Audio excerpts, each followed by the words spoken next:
Welcome to Raising the Bar, the podcast that pulls back the curtain on the country's most successful leaders and how they elevate their business and their teams. Please welcome our host, Allison DePaoli.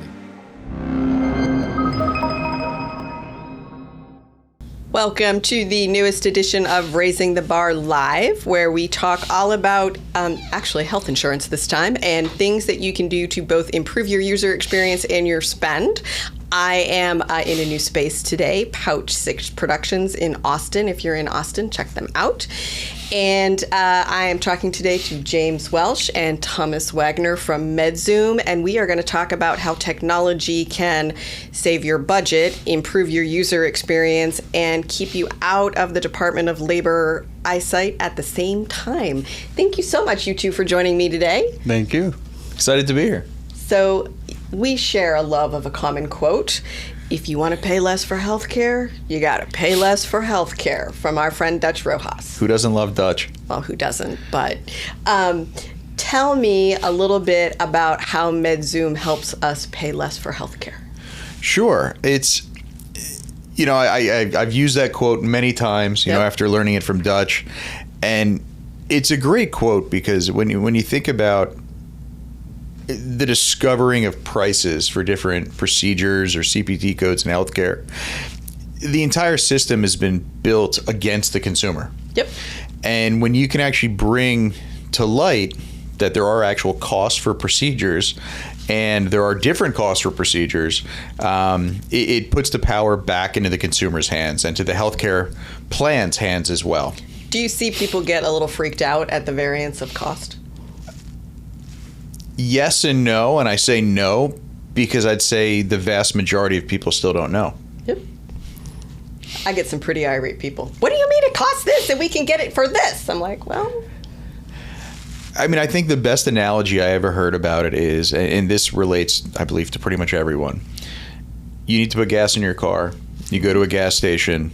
You put your credit card in. You put the gas in. And when you're done filling up, you get a bill that and then you see that you paid $10 a gallon.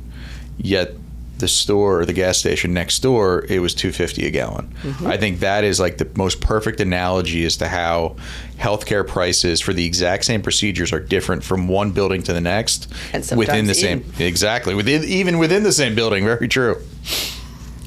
So you've been around for some time, and your model is mostly comes from the payment side. But I think you've grown quite a lot lately.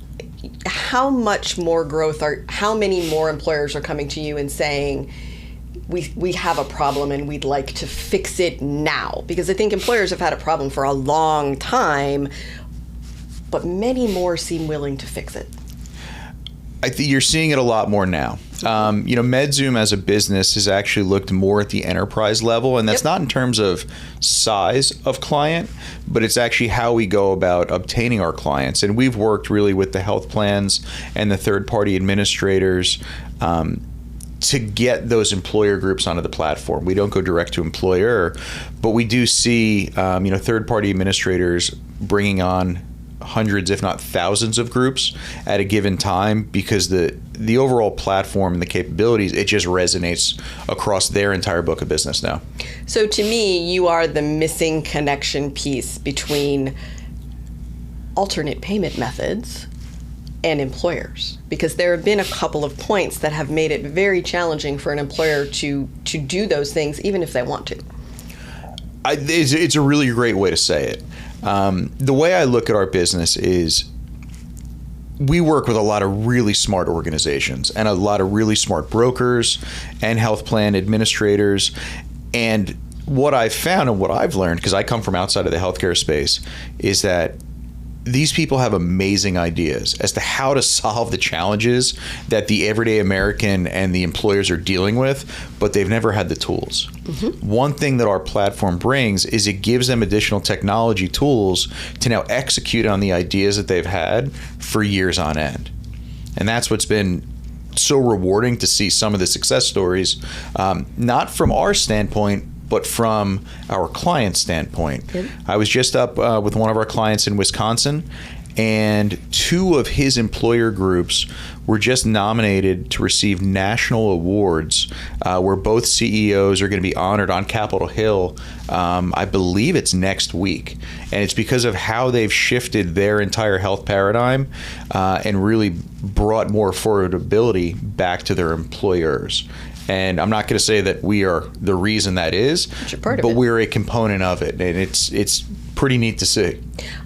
In my experience, we've been really fortunate to work with some really interesting clients, and they don't lack for ideas.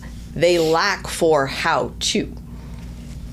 And I think you solved that. And Thomas, I think you agree with that. You were in the advisor space for some time before moving on to Medxoom. Yes, ma'am. It comes down to employee engagement. And if you have 5, 6, 7 different platforms that you're using for that to be able to utilize and lower cost, you're going to confuse people, right? And if you confuse members, they're not going to want to do it. If it's already difficult to understand, healthcare is already difficult to understand, and you're going to add all these different platforms in, which in theory lowers costs, but it's now more confusing. Everyone's just going to throw their hands up and be like, oh, I don't know what to do. I'm just going to do what I'm used to doing. Yes. What I've always done in the past. And so you have to be able to integrate everything together to be able to deliver something that's keep it simple, stupid, right? That KISS type of model, and be able to have people utilize it. You do something that I just think is the bee's knees, since we're live. Single-use credit cards that aren't actually credit cards. Let's talk about those for a few minutes. More than happy to. And I've used them myself personally. Yep. So it's there's some fun stories to talk about.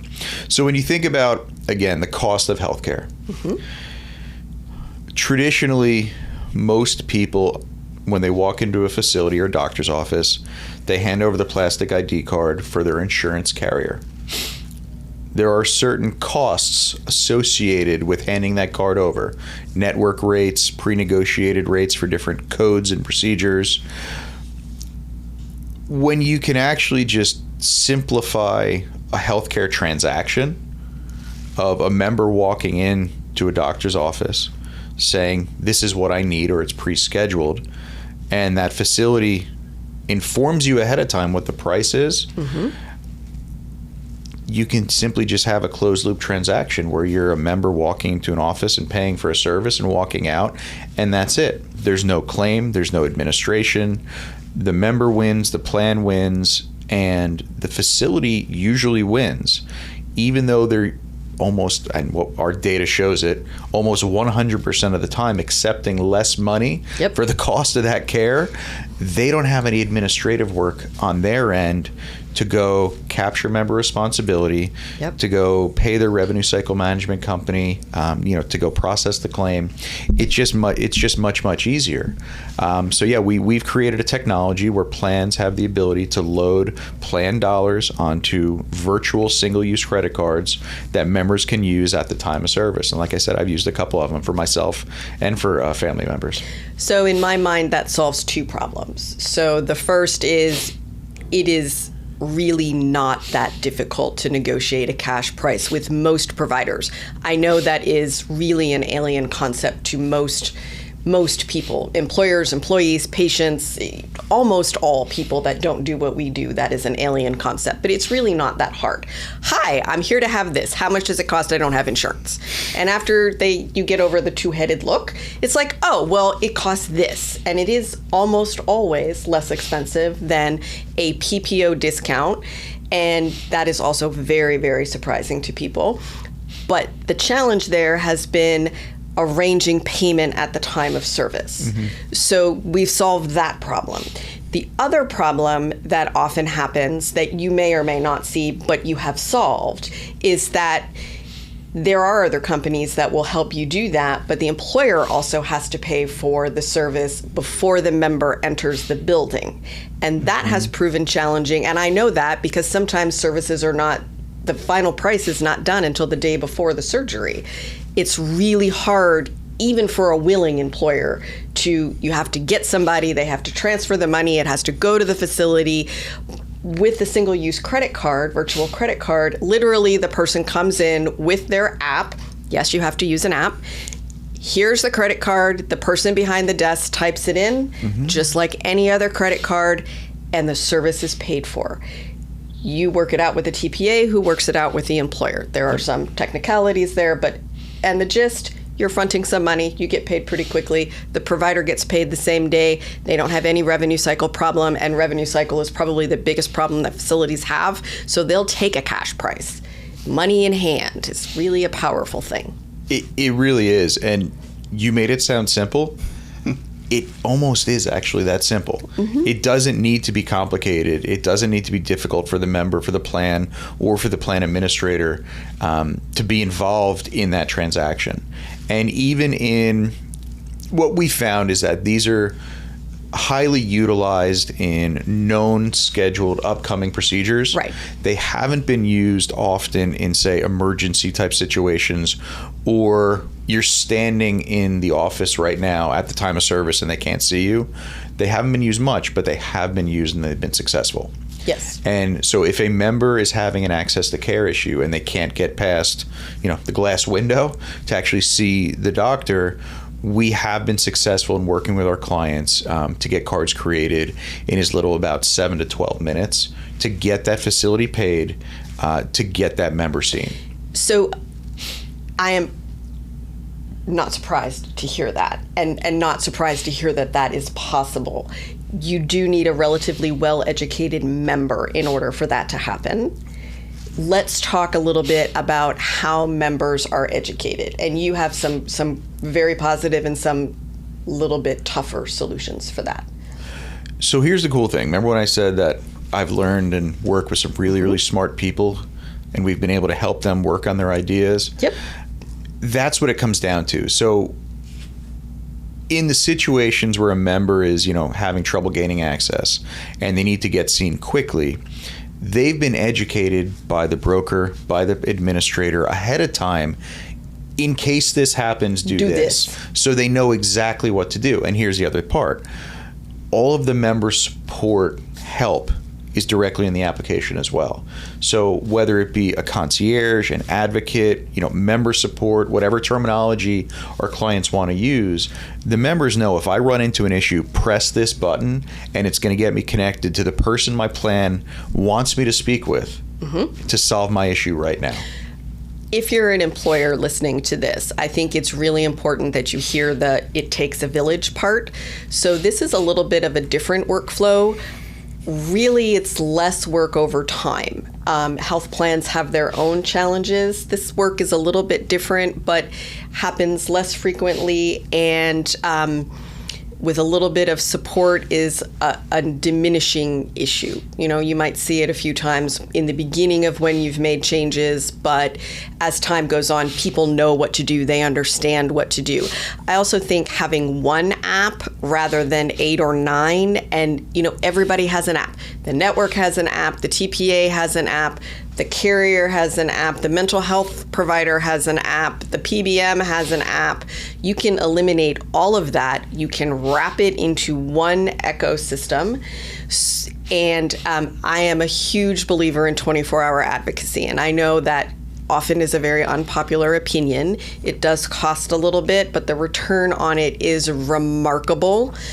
And it gets that work out of your office. So if your message as the employer is, just call this person, they'll take care of you, it doesn't matter what time it is, and your leadership team is saying the same thing and using the same tools, and your advisor is saying the same thing, what you can do is remarkable. I mean, I've seen 0 out-of-pocket health plans come out of this kind of arrangement. We do it often, where the member has no responsibility at all.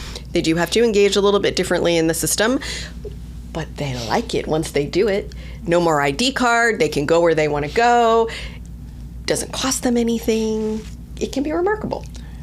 It has been, and what we've seen across our book of business is the clients that are utilizing unique payment alternatives or methods almost always are waiving any member responsibility. Yes. So, Incredible. Mr. and Mrs. Member, if you use this card and we've negotiated what this price could be, it costs you zero.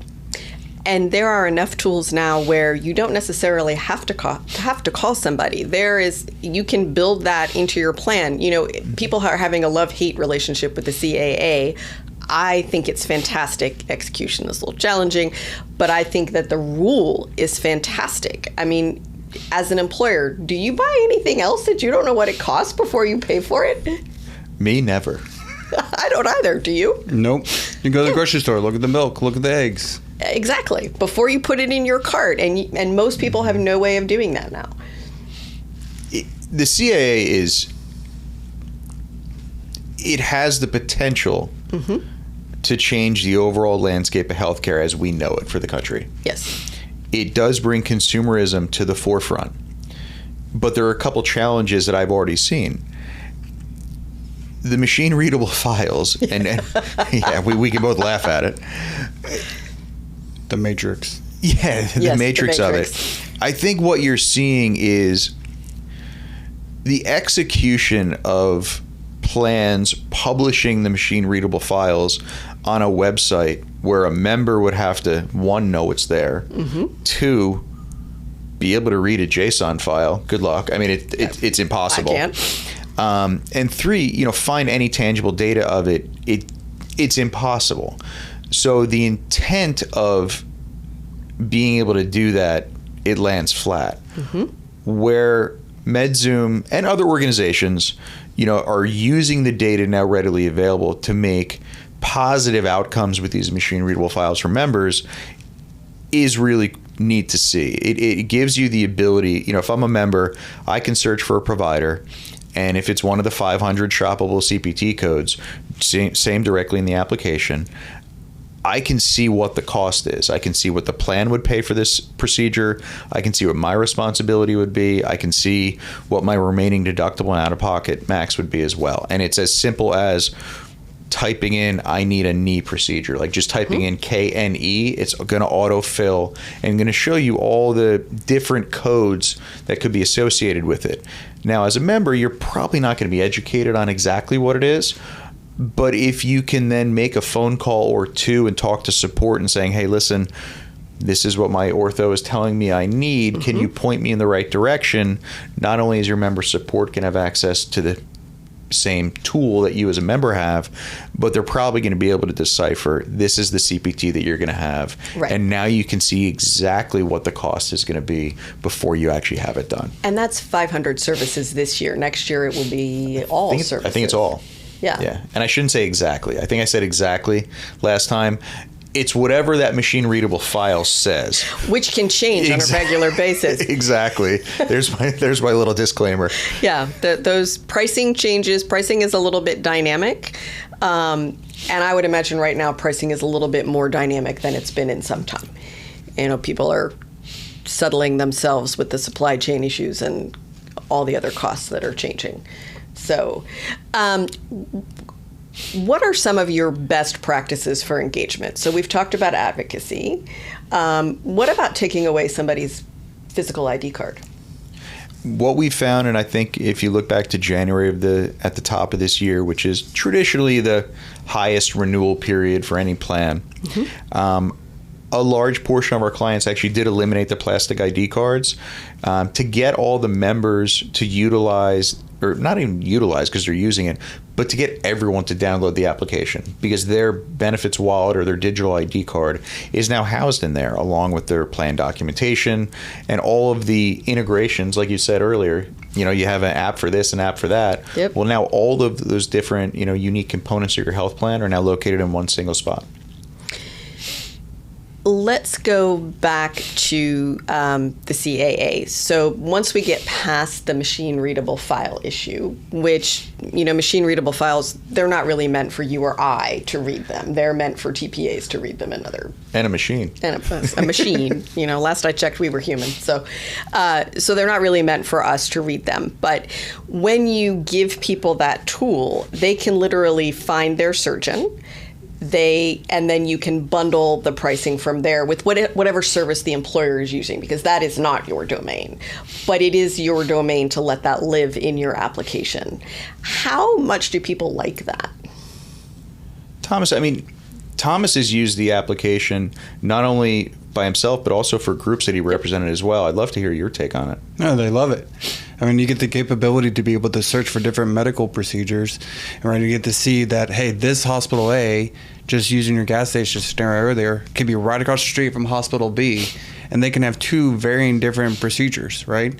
And this hospital at hospital A, we're not going to pick on anyone, it could be $3,000 for a particular MRI, and hospital B across the street that has an outpatient and surgical center can be $1,500 for an MRI, right? And if you incentivize those members to go to those places, go into your scenario there where you can actually build a plan design to incentivize members to go there, we can create a little widget inside the platform that says, call now, this may be free, right? Or $0 copay.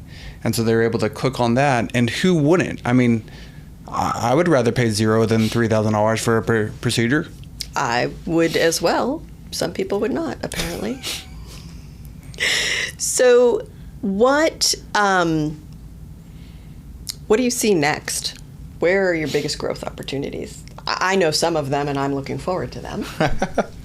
I think when you look towards the future, I think that what's most commonly asked is, how do we see quality coming into play now, the quality scores?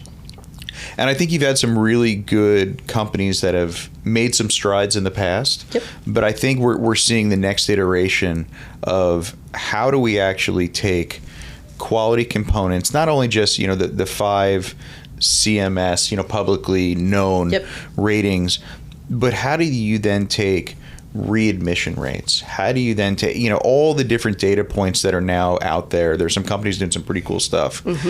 How do you take that? How do you layer it into the machine readable files with cost, and then paint a picture as to, this is the highest quality, most cost efficient facilities you can go to? And I think that, to me, is probably at the top of the priority list as to where I see healthcare going. We use advocacy quite a lot, and we use some of those, or our advocates use some of those data sources, and they don't look at price at all. They only look at quality, the quality of the provider or the quality of the facility. And they have steered both.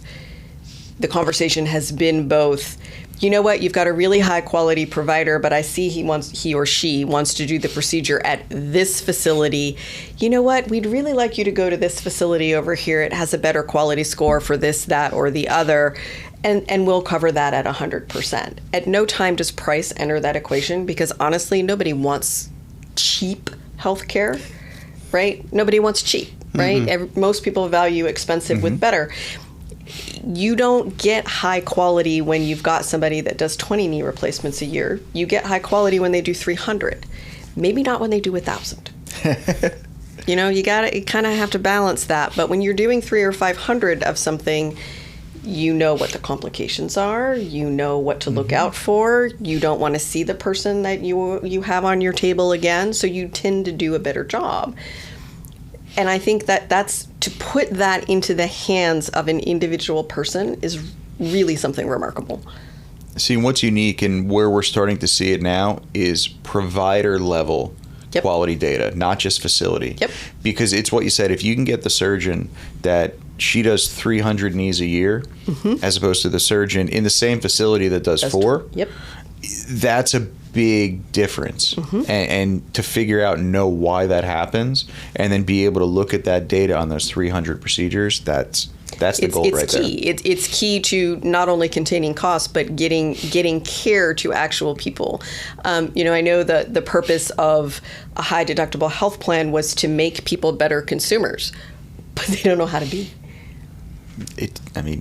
Again, I come from outside healthcare, so this may sound naive, but what high deductible health plans have done have basically created uninsured members. Yes. Because most members can't afford, regardless of an HSA, they can't afford the deductible. Correct. And if you can't afford to pay your deductible, you're technically uninsured, but yet you're still paying premiums. Well, and a lot of premium.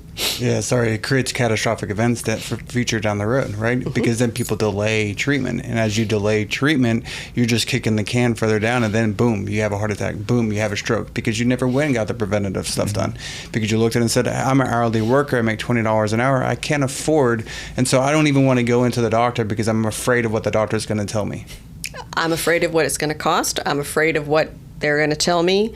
And then rather than dealing with my ex at a minor level, it's a $40,000 emergency room. I have a client and they really have done a lot. They have options for coverage at 100% and low premium, manufacturing, very blue collar. They have 3 people over the last 4 years who have had some sort of metabolic syndrome issue, then they spike and get really sick, they start losing body parts, they end up in the hospital and they die. And they cost a lot of money. And it's terrible for the human. Mm-hmm. I mean, it's just atrocious. So by giving people tools, and I've also found that you can if you give people the tool, they'll use it. People want to be good consumers. You do have to explain it a few times, though. It's confusing. Yes. Again, I'm the everyday healthcare user because I don't come from the industry. And, it's interesting. A couple of years ago, one of my clients used me as their test case of running ideas past me. And I got so confused, I stopped the conversation. I'm like, guys, I just went to the emergency room. And because it was confusing, if you can make it simple for the everyday American, the everyday healthcare plan user, the ideas work.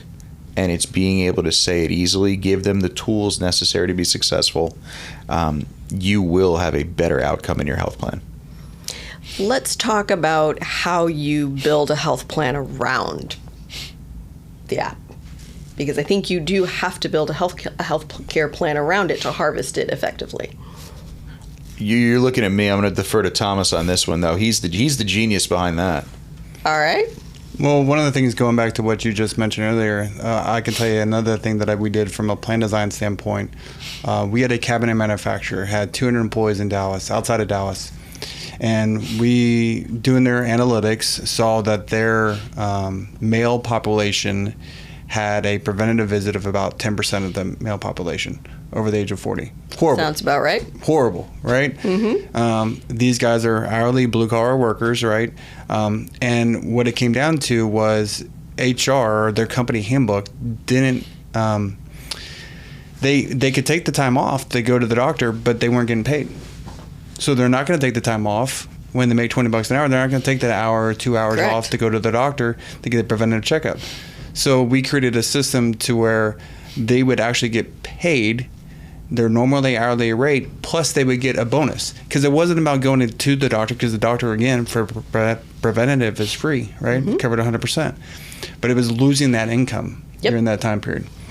So you got to create that. You got to create, it's not just about the plan, but it's also the whole HR culture and compensation package, I would say, for a company to look at that from a holistic point of view of how are we incentivizing members to actually utilize the plan to be able to drive those costs, to be able to lower overall costs, right? Mm-hmm. So it's all about incentivizing and different areas that you can incentivize from a catastrophic level, right? You got to have those measurements in place, but then also from a day-to-day use standpoint as well, because those are your nickels and dimes, right? And if you can save pennies on the nickels and dimes, and then you can save dollars on the thousands, then you're really driving home change. What was the result for the cabinet company? They went from 10% to 38%. And I think a lot of people would look at that and go, "Oh my God, that's terrible." I think that's great. That's great. Yeah, it's a 20% increase.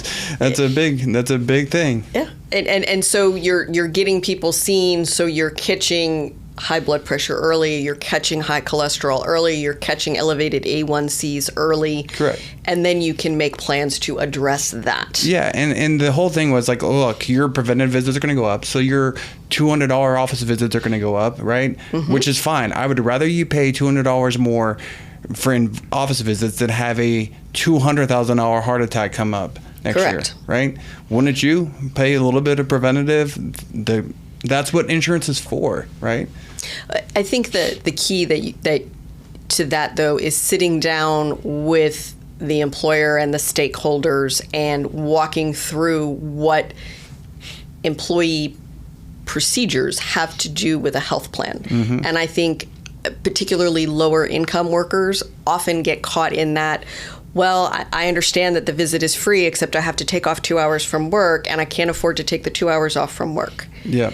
And so when you look at it holistically like that, I really think you can change the dynamic of how a health plan works for people. And there's a lot of conversation, right, wrong, or otherwise about, this is part of the DEI conversation. It's part of the health equity conversation. And a lot of these things are really simple to fix. It's just that you have to have a conversation about it, and somebody has to ask. Yeah, 100%. It's the social economics of it, right? And if you look at the people that a majority of the time have the metabolic issues, mm-hmm. have those different type of health concerns, it is people that have lower social economic status. And so they're just not financially literate when it comes to that, right? I mean, I wasn't. And so it's about educating them and about learning that and understanding from a holistic point of view of working with a company of how do we take care of everyone, not just in a plan design, right? But outside of the plan design too, to be able to incentivize them to be able to get those things done to protect themselves. Which requires the engagement of HR, and it requires the engagement of the C-suite leadership as well.